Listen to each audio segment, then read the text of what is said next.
Graça e paz, igreja. Amém. Motivo de muita alegria para nós estarmos aqui reunidos como um só povo, né? Uma só igreja, como já foi dito aqui.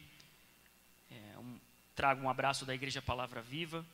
Nem todos puderam estar por conta de um evangelismo que nós fizemos hoje na Praça da Estação. Mas trago um abraço dos irmãos a todos. Queridos, rapidamente, abramos as nossas Bíblias no livro do profeta Jeremias, capítulo 18.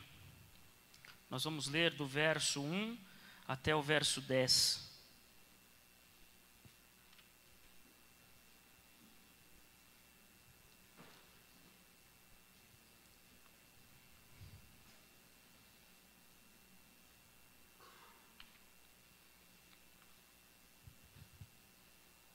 Todos acharam? Amém? Diz assim a palavra do Senhor: esta é a palavra que veio a Jeremias da parte do Senhor. Vá à casa do oleiro, e ali você ouvirá a minha mensagem. Então fui à casa do oleiro, e o vi trabalhando com a roda. Mas o vaso de barro que ele estava formando estragou-se em suas mãos. Ele o refez, moldando outro vaso, de acordo com a sua vontade.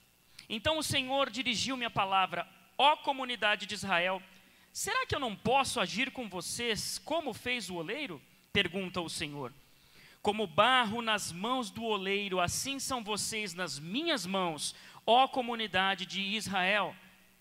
Se em algum momento eu decretar que uma nação ou reino seja arrancado, despedaçado e arruinado, e se essa nação que eu adverti converter-se da sua perversidade, então eu me arrependerei e não trarei sobre ela a desgraça que eu tinha planejado. E se noutra ocasião eu decretar que uma nação ou reino seja edificado e plantado, e se ele fizer o que eu reprovo e não me obedecer, então me arrependerei do bem que eu pretendia fazer em favor dele. Até aí, queridos, até o versículo 10. Nós já oramos, mas eu convido você novamente a fechar os seus olhos, curvar a sua cabeça. Vamos falar com Deus mais um pouco. Pai querido, aqui nós estamos, Senhor, totalmente dependentes da Tua graça, do Teu favor, Senhor, e da Tua sabedoria. Não olhe para as nossas dificuldades, Senhor, mas nessa hora, que eu seja apenas um canal, um instrumento, e que os nossos olhos e ouvidos espirituais estejam abertos e possamos daqui sair cheios do Espírito Santo, como já estamos sentindo a Tua presença desde o momento dos louvores. Faz-se, Senhor, presente na nossa vida em nome de Jesus. Amém. Queridos, Jeremias recebeu uma palavra do Senhor Deus. Ele deveria se dirigir à casa do oleiro. Como muitos sabem, né? Aqui temos cidades próximas que trabalham com isso, né? Com olaria. Tambaú, por exemplo, Porto Ferreira, que trabalha com cerâmica. Profissional, artesão, o oleiro é aquele que faz os utensílios de barro, de argila, vasos, colheres, panelas. A casa do oleiro, então, deveria ser uma espécie de fábrica onde ele trabalhava. Interessante que oleiro, me corrijam-me depois se eu estiver equivocado, no seu original do hebraico significa literalmente aquele que forma. Oleiro é aquele que forma. E o Senhor mandou ele ir à casa do oleiro para receber uma mensagem. Queridos, a primeira coisa que eu gostaria de compartilhar com você nessa noite é que o nosso Deus fala conosco em todos os momentos. Ele fala na palavra de Deus sobretudo. Mas Ele também, muitas vezes que estamos cansados ou distantes ou distraídos, Deus resolve falar através das circunstâncias da nossa vida, usando pessoas, usando sonhos, porque tudo isso também está com respaldo na sua palavra. E com Jeremias, Deus mandou ele para uma fábrica. Nessa noite, ele já está falando conosco, querido. Se você entrou aqui e não sentiu a presença de Deus, então há algo errado com você. Porque há uma presença de Deus inequívoca neste lugar. Podemos sentir a presença do Senhor. E porque a sua palavra nos diz que onde há 2 ou 3 reunidos em seu nome, aqui Ele se faz presente. Fomos abençoados por esse louvor maravilhoso, essa peça que eu também tive o prazer de verificar, de assistir lá no arraial do pastor Marco, e também tivemos a oportunidade de ministrar há uns 2 anos também na Praça da Estação. ela realmente é muito impactante. Então Deus está falando conosco. E quando expomos a palavra do Senhor, nós aplicamos ela à nossa vida. E também nós ficamos expostos à palavra do Senhor. Exponha o seu coração à palavra do Senhor nessa noite. Não se feche, não se tranque. Permita que o Senhor trate com a sua vida, assim como Ele fazia comigo enquanto eu ministrava, enquanto eu preparava essa mensagem. Jeremias conta que o vaso de barro que o oleiro estava fazendo acabou se estragando, enquanto ele era trabalhado naquela roda que fica girando. A primeira coisa que nós percebemos aqui é a fragilidade do barro, e não a falta de destreza do oleiro. Nós percebemos que aqui, quando o barro se desfaz, nós percebemos quão frágil é o barro. Aquela massa de barro, então, no entanto, foi novamente moldada de outra forma, pelo mesmo artífice, pelo mesmo oleiro. Assim é a minha vida e a sua vida, querido. Nós somos barro, nós somos pó, nós não somos nada diante da presença do Senhor. E nessa noite, que se há alguma coisa que Ele precise moldar em nós, que Ele precise quebrar em nós, que essa seja a noite propícia para isso. Possamos sair daqui. Talvez essa palavra você já ouviu do seu pastor, enfim, é uma palavra bastante conhecida, há até cânticos que falam sobre isso. É uma bênção, mas que nessa noite, esta palavra aplicada para o dia de hoje, seja uma palavra diretamente de Deus ao seu coração. Assim deve ser a nossa vida nas mãos de Deus. Eu e você somos frágeis, somos tratáveis, somos modeláveis. Muitas vezes somos modelados pelas dificuldades da vida. Muitas vezes a vida nos endurece, nos embrutece. Mas às vezes também nós somos modelados pelos maus exemplos que nós temos à nossa volta. Muitas vezes somos fruto de um meio que não é saudável e muitas vezes nós nos tornamos parte integrante deste meio. Assim éramos no mundo, não é verdade? Antes de conhecermos a Cristo. Éramos modelados por aquilo que o mundo procura, que o mundo busca, as concupiscências deste mundo. E talvez você se pergunte, nossa, mas eu nasci assim, eu cresci em meio de tanta coisa errada, eu jamais conseguirei ser alguém na vida. A palavra de Deus nos mostra justamente o contrário, querido. Que Deus transforma as pessoas, que Deus transforma as circunstâncias também da nossa vida. Nessa noite nós vamos falar algumas coisas sobre o que o Senhor deseja quebrar em nós. Ele espera de nós uma atitude. Às vezes nós temos essa atitude, é mais fácil. Mas às vezes nós costumamos dizer que o sujeito vem pela dor, né? E eu tenho certeza de que não é o plano A de Deus. Deus prefere que você se renda completamente à vontade soberana dEle. Mas muitas vezes nós temos que ser quebrados por Deus. Isso dói, isso machuca. Mas o desejo de Deus é nos orientar para que sejamos ovelhas obedientes. Amém, queridos? Então Jeremias diz no texto que Israel, leia-se, eu e você, que estamos aqui nessa noite, somos como barro nas mãos do oleiro. Ele é soberano, mas Ele também respeita as nossas decisões. Sabe por quê? Porque Ele disse, uma nação ou reino decretados à ruína, se arrepender dos seus maus caminhos, então Deus os perdoará. Por outro lado, se um reino ou nação, leia-se aqui no nosso contexto, pessoas, destinadas talvez a algo que dê errado, se essas pessoas voltarem a Deus, o Senhor as perdoará. Amém, queridos? Vejam como Deus é soberano, mas Ele não anula a nossa responsabilidade. A responsabilidade de trilhar o caminho não é de Deus, é sua. Amém? Primeira coisa, queridos, nós vamos falar de algumas coisas que Deus precisa quebrar em nós e que nós precisamos também ser quebrados. A primeira coisa eu diria que é a incredulidade, a falta de fé. O principal ingrediente para conhecer a Deus e se relacionar com Ele é fé. O escritor aos Hebreus, no capítulo 11, no versículo 6, diz que sem fé é impossível agradar a Deus. E por que é impossível? Porque aquele que dele se aproxima, primeiro precisa crer que Ele existe e que também Ele é galardoador, ou seja, presenteador, aquele que recompensa aqueles que o buscam, diz o escritor aos Hebreus. Então a primeira coisa que o Senhor deseja arrancar na nossa vida é a incredulidade. Deus não age na incredulidade, meu querido. Deus age conforme a nossa fé. Uma vez eu vi nesses programas de televisão, né, vira e mexe a gente circulando, acaba vendo uma coisa ou outra, e eu vi lá venha para a campanha X, e se você não tem fé, venha do mesmo jeito que eu tenho fé por mim e por você, dizia o pregador. Isso pode até ser uma grande sacada de marketing, querido, mas isso não está na palavra. A palavra de Deus requer fé para que agrademos ao Deus Todo-Poderoso, que é santo, que é justo e que se manifesta. É um Deus que age conforme a nossa fé. Deus não se agrada com o nosso dinheiro, com a nossa casa, com o nosso carro, com absolutamente nada corruptível neste mundo. Deus se agrada com a nossa fé. Amém? E a fé também é um dom de Deus. Se não viesse dele, eu e você não teríamos fé, porque nós não somos merecedores, nós não somos capazes de alcançar a Deus, a não ser que Ele nos alcance primeiro. Não se pode esperar nada de bom do homem, que está corrompido desde a queda. É exatamente isso que Jeremias, lá nas Lamentações, no versículo 3, no capítulo 3, versículo 22, diz que as misericórdias do Senhor são a causa de não sermos consumidos. Querido, o nosso Deus é santo.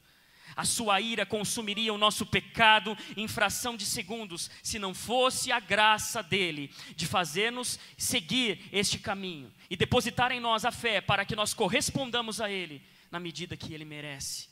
Não é no nosso merecimento, não é na nossa medida, é pela misericórdia do Senhor que nós estamos aqui. Nunca percamos isso de vista, queridos. Temos visto tempos onde o antropocentrismo está arraigado. As pessoas, elas querem tudo para si, elas se servem de Deus. Elas acham que podem fazer alguma coisa porque são alguma coisa. Queridos, coloquemos nós mesmos no nosso lugar. Nós não merecemos nada. As misericórdias do Senhor se renovam a cada manhã. Glória a Deus por isso. E esse é o motivo de eu e você não sermos consumidos na ira do Senhor. Deus abomina o pecado. E os próprios discípulos de Cristo pediram a Ele, né? Senhor, aumenta a nossa fé. Talvez a sua fé esteja pequena. Talvez hoje à noite de você pedi-la, que o Senhor aumente a sua fé. Creia, querido, o Senhor é recompensador daqueles que o buscam. Vamos pedir ao Senhor que Ele coloque mais fé no nosso coração. Porque eu e você não podemos criar a fé, desenvolver a fé com a nossa própria mente. Fé é fruto de relacionamento com Deus. Quanto mais eu me aproximo da luz, e nós falamos de luz, né? Quanto mais eu estou na luz, mais andamos na luz, mais temos comunhão com Ele e uns com os outros. É fruto de relacionamento com Deus. E o grande, querido, o grande desafio para o ser humano é se relacionar com aquilo que ele não vê. É uma barreira que o ser humano costuma ter em seu coração. E daí tantas filosofias, tantas explicações, tanto ateísmo, tanta coisa. Os novos ateus estão surgindo a todo momento nas universidades, querendo provar através da razão que Deus não existe. Enfim, no jardim do Éden, depois da queda, os olhos de Adão e Eva se desfocaram de Deus. Como consequência, a nossa natureza tem essa tendência de só crer naquilo que se vê. E ora, se você já vê, se você está vendo, isso não é fé. Peça então para Deus dirigir a sua vida por aquilo que você não consegue ver. É um desafio. Mas talvez alguns de nós aqui sejamos honestos. Talvez muitos de nós, e eu mesmo em algumas circunstâncias difíceis da nossa vida, é difícil ver, crer em alguma coisa quando tudo está ao contrário. Mas aí é que entra a fé. Aí é que entra o impossível, aí é que entra Deus, querido. O Senhor age na nossa impossibilidade. O Senhor age quando tudo já está perdido na nossa vida. Às vezes a gente acha e queremos controlar a situação. Queremos, não, até aqui o Senhor fica aí quietinho e eu sigo do meu jeito, eu sigo da minha forma. Mas o Senhor não é assim, querido. O Senhor age quando tudo para nós já foi perdido e é impossível. Peça a Deus então fé, para que você confie nele de todo o seu coração. Peçamos a Deus nessa noite fé, que nós necessitamos para crer que Ele vai agir, mesmo em meio a circunstância difícil ou impossível. Nosso Deus, como já falamos aqui, Ele é especialista em coisas impossíveis. Há algo impossível para Deus? Não, não há, querido. Ele pode fazer todas as coisas. Amém? Ele ressuscitou a Jesus no terceiro dia. E um dia ressuscitará a cada um de nós. Isso é fé, querido. Isso, a doutrina da ressurreição me empolga muito, porque é algo extraordinário, e é uma promessa, precisamos crer, porque senão não há motivo de nós estarmos aqui. Um dia eu e você vamos ressuscitar, e os que estiverem aqui serão transformados, e estaremos num lugar completamente diferente, para a honra e glória do Senhor Todo-Poderoso, para sempre. Uma denominação só, um único Deus, um único povo, um único lugar, uma única igreja. E diz a palavra do Senhor em Apocalipse que Jesus será o sol, será como o sol, a luz que vai nos iluminar todos os dias. Louvado seja o nome do Senhor. Outra coisa que precisamos ser quebrados é o orgulho, querido. E casa do oleiro nos lembra lugar de entrega, lugar de esmiuçar, lugar de quebrar o orgulho. Muitas vezes, quando pensamos nessa passagem, pensamos em corações orgulhosos. Um dos pecados mais difíceis de nos livrar é o orgulho. Muito obrigado, querido. Não estamos falando aqui daquele sentimento de gratificação, felicidade quando seu filho passa no vestibular, quando ou é bem sucedido na vida. O orgulho que estamos falando aqui é a soberba. É aquele sentimento que te faz se enxergar melhor do que o outro. É aquele sentimento que faz você enxergar que os outros são imperdoáveis, que ninguém merece o seu perdão. Ou é aquele sentimento de prepotência no seu coração, uma síndrome de Deus. Mas olha o que o apóstolo Paulo diz aos Romanos, capítulo 9, versículo 20. Mas quem é você, ó homem, para questionar a Deus? Acaso aquilo que é formado pode dizer ao que formou, por que me fizeste assim? Queridos, não questionemos a Deus, não sejamos orgulhosos. Deus resiste aos orgulhosos. Orgulho é algo que Deus abomina. E geralmente pessoas orgulhosas são quebradas por Deus como se fosse um martelo. Dificilmente uma pessoa orgulhosa vai deixar de ser orgulhosa, a não ser pela atuação do Espírito Santo de Deus na vida dessa pessoa. O ser humano já nasce orgulhoso, já nasce com isso. E o tratamento do orgulho dói, machuca, traz conflitos internos. Mas Deus resiste os orgulhosos e dá graça aos humildes. Quanto mais estivermos petrificados pelo orgulho, maior será a martelada na nossa vida, queridos. Abandonemos esse sentimento horroroso. E muitas vezes, nós cristãos, atrás das nossas denominações, dos nossos costumes, das nossas reuniões, das nossas posições, do nosso tempo de igreja, muitas vezes nós nos escondemos em tudo isso e criamos cascas de orgulho, muitas vezes travestidas de piedade. Que o Senhor sonde os nossos corações nessa noite e arranque isso de vez por todas. O orgulho talvez seja um motivo porque muitos ainda não vivem como uma igreja só nessa cidade. Mas temos orado, o Senhor vai quebrar isso em nome de Jesus. Eu creio, isso é espiritual, querido. E isso tem a ver também com orgulho. Peçamos a Deus nessa noite que trate o nosso orgulho. Exercite então a humildade, querido. Humildade é um discurso fácil de você falar, é bonito, mas o exercício dele é bastante complexo. E é um exercício mesmo. A humildade é exercita diariamente, é exercitada todos os dias. É fácil para nós sermos pessoas orgulhosas, mas nos livremos disso em nome de Jesus. Outra coisa que o Senhor nessa noite deseja quebrar em nós é a idolatria.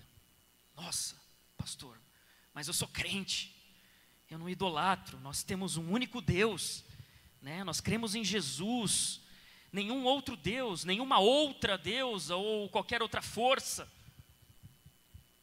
Não veneramos mais nada. Sim, queridos, a palavra de Deus diz que não há outro. Todos os outros são criados pelo homem, são falsos. Fruto de engano, distorção da visão das pessoas sobre as coisas espirituais. Não existe um Monte Olimpo com todos os seus deuses reunidos lá em cima. Se você não professa a nossa fé e veio aqui visitando, talvez, essa reunião, saiba, nós cremos num único Deus. E Paulo diz que o ídolo nada é, e que todos os deuses, portanto, são falsos, inexistentes. E talvez você esteja se perguntando assim, nossa, puxa, esse pecado eu tenho certeza que eu não cometo. Afinal, Jesus é meu Salvador, é o único, eu não creio em intercessão de ninguém. E muitas vezes nós batemos no nosso peito evangélico e descemos a lenha nos nossos amigos católicos romanos por venerarem os santos ou a mãe de Jesus. E com razão, nesse ponto, estão equivocados. Mas, querido, eu queria conversar com você nessa noite sobre o alcance do que é idolatria. Idolatria vai muito mais do que isso, muito mais além. E infelizmente, muitos de nós idolatra sem perceber. E é algo que o Senhor deseja tratar conosco nessa noite. Idolatria, querido, é adorar ou venerar qualquer outra coisa ou pessoa que não seja Deus em primeiro lugar na sua vida. E muitos de nós têm por costume idolatrar, eu vou usar essa palavra, talvez te incomode, talvez você queira chamar de outra coisa, mas muitas vezes nós idolatramos os pastores super ungidos, que somente perto deles é que estão pertinhos de Deus. Se eu estiver perto desse pastor, esse aí é um ungidão. E não é assim, querido. E muitos de nós também, às vezes, né? Eu acho que não acontece só na minha igreja, acontece em várias comunidades. Muitas vezes idolatramos aquela irmãzinha que ora mais do que todo mundo, que tem dom de palavra, de conhecimento e sabedoria. E todo mundo vai como se fosse um oráculo. E todo mundo procura isso, querido. Isso não é ruim, eu não estou dizendo isso. Só que muitas vezes nós distorcemos a nossa visão em relação a Deus, entregando a um terceiro essa intercessão que cabe a todos nós, salvos em Cristo. A intercessão que todos nós podemos fazer. É claro que Deus usa cada um de sua forma. Eu acredito na atualidade de todos os dons. Todos os dons. E há ministérios fantásticos em que vemos a atuação evidente de Deus. Mas o alerta de Deus para mim e para você nessa noite é que tomemos cuidado para que não dependamos disso para viver a nossa vida espiritual. Não viva o seu relacionamento baseado no relacionamento do outro com Deus. Tenha um relacionamento com Deus. Quando Davi foi enfrentar Golias, querido, uma das coisas que fizeram com ele foi colocar uma armadura pesadíssima nas suas costas de Saul, e ele começou a andar igual um robô, porque aquilo era pesado demais para ele. Até isso a palavra de Deus tem esses detalhes. Deus usa você da maneira que você é.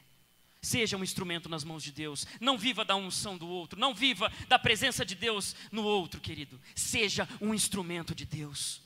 Amém? Outra coisa que também é idolatria é a avareza.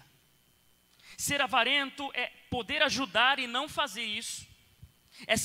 É dever ser desprendido e não ser. Avareza é idolatria ao dinheiro, idolatria aos bens. Deus não está preocupado se a idolatria é de pessoas, coisas ou seres transcendentes.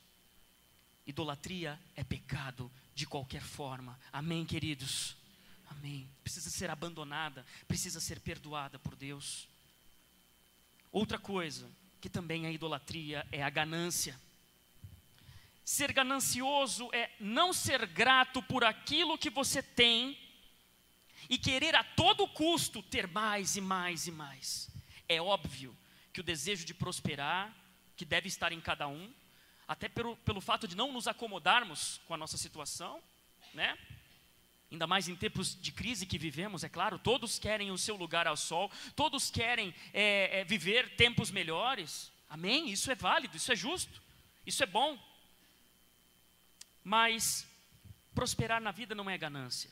Ganância é almejar desenfreadamente aquilo que você não pode ter no momento, a qualquer preço, a qualquer custo, passando por cima de todas as pessoas à sua volta. Geralmente os gananciosos passam por cima das pessoas, não têm escrúpulos para alcançar os seus objetivos. Ganância é idolatria, ganância é pecado. Eu e você como cristãos jamais podemos cair nesse engodo, querido. Amém? A palavra de Deus nessa noite é um pouco dura, sim, mas não é uma palavra de acusação. O Senhor nos exorta quando precisamos de correção. Eu não sei por que o Senhor me levou a falar sobre isso essa noite. Mas se há algum motivo que Deus faça a obra, nós só apenas falamos aquilo que Deus manda dizer. Ganância, idolatria, avareza é pecado. Imoralidade é outra coisa que nós vemos que precisa ser quebrado, precisa morrer. E sobre isso nós vemos a palavra de Deus tratando em toda ela. E nós já nos lembramos sempre de pecados de ordem sexual. É claro, adultério, fornicação, prostituição. Mas também lendo em Colossenses 3, você vai verificar outras coisas mais. Conversas insidiosas, por exemplo, linguagem indecente, maldade. Queridos, a boca do cristão tem que ser bênção. A boca do cristão tem que ser profetizar coisas do reino de Deus. A boca do cristão precisa louvar e adorar o nome dele somente. Mas infelizmente, muitos se enredam em conversas e acabam participando da roda dos escarnecedores, para talvez ser aceito no seu ambiente de trabalho, ou de faculdade, ou de estudo, escola, enfim. Temos uma sociedade que impõe sobre nós um comportamento que deseja ou fala coisas como nos devemos vestir. Aqui a peça mostrou muito bem. E às vezes o ser humano, para ser aceito, ele sabe que está com Deus, mas ele precisa ser aceito pelas pessoas. Queridos, imoralidade também é pecado. Amém? Imoral também não é aquele que se comporta conforme o padrão moral estabelecido por uma sociedade. Só que esse conceito, para nós cristãos, vai muito mais além. Porque a nossa sociedade está alargando completamente os seus padrões morais. Isso nós vemos diariamente.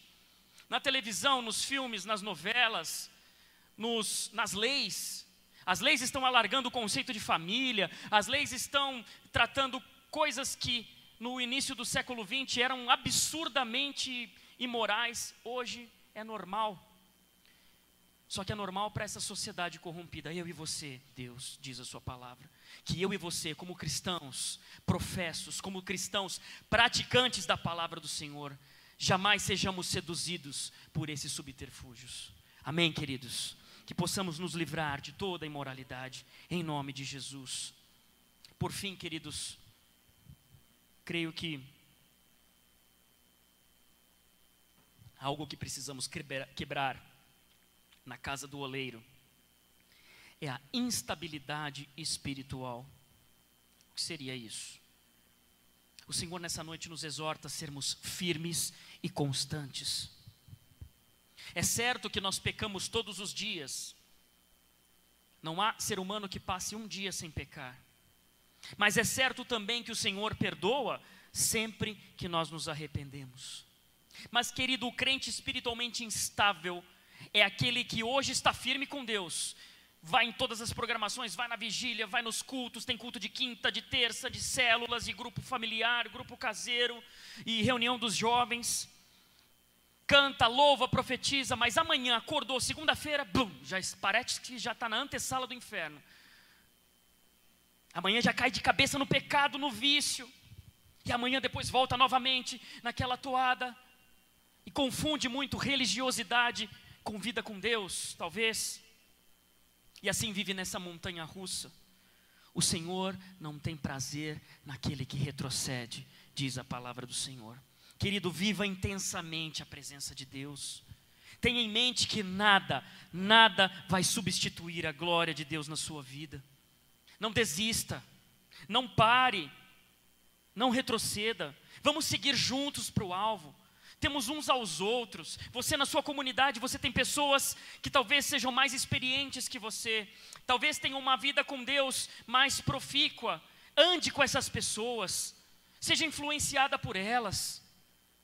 Amém, queridos? Sigamos juntos para o alvo, que é Cristo Jesus, o nosso Senhor. O Senhor deseja quebrar a nossa vida, o nosso orgulho, a nossa imoralidade, muitas vezes, instabilidade espiritual, e a idolatria, que é a avareza, que é a ostentação de bens, coisas que Sabemos que em alguns lugares é mais comum do que os outros, mas vivemos numa cidade onde se ostenta muito. Que isso não seja uma praxis na minha vida e na sua vida, queridos. Que possamos ostentar somente o amor e a graça de Deus. Essa cidade precisa de algo diferente. E sabe de uma coisa, querido? Eu e você juntos temos esse algo diferente. É por isso que precisamos andar juntos. É por isso que há sim um levante do inimigo contra a unidade da igreja. Mas ele já está derrotado em nome de Jesus. Amém, queridos? Louvado seja o nome do Senhor. Feche seus olhos. Vamos orar. Vamos falar com Deus. O mesmo Deus que nos exortou agora, até agora. O mesmo Deus que fala conosco. É o Deus que vai te perdoar também, se você precisar de perdão. Jeremias recebeu uma palavra do Senhor para que o povo de Israel fosse restaurado. Eu e você somos o Israel de Deus hoje. Talvez precisássemos estar aqui hoje. O Senhor está falando com você. Amém, vamos orar. Pai querido, Pai de louvor e de glória, Senhor, nessa noite nós nos derramamos na Tua presença, Senhor. Eu, juntamente com os meus irmãos, primeiramente, antes de tudo, reconhecemos a nossa pequenez. Reconhecemos que precisamos de perdão e reconhecemos que sem o Senhor nós não podemos fazer nada. Pai, em nome de Jesus, que essa palavra confronte o nosso coração a partir dessa noite. Que possamos viver uma vida de responsabilidade no Teu reino, Senhor. Oh Jesus, assim como aquele cântico tão antigo que diz: refaça a minha vida, quebra a minha vida, faça de novo. Senhor, eu e os meus irmãos queremos ser vasos novos nas Tuas mãos. Que toda raiz de amargura, de pecado, de orgulho, de religiosidade, de falta de fé, Senhor, arranca isso das nossas vidas. Nós queremos acreditar no Senhor, mas não porque o Senhor se fez desacreditar, é porque eu sou fraco, eu sou limitado, e meus irmãos também são.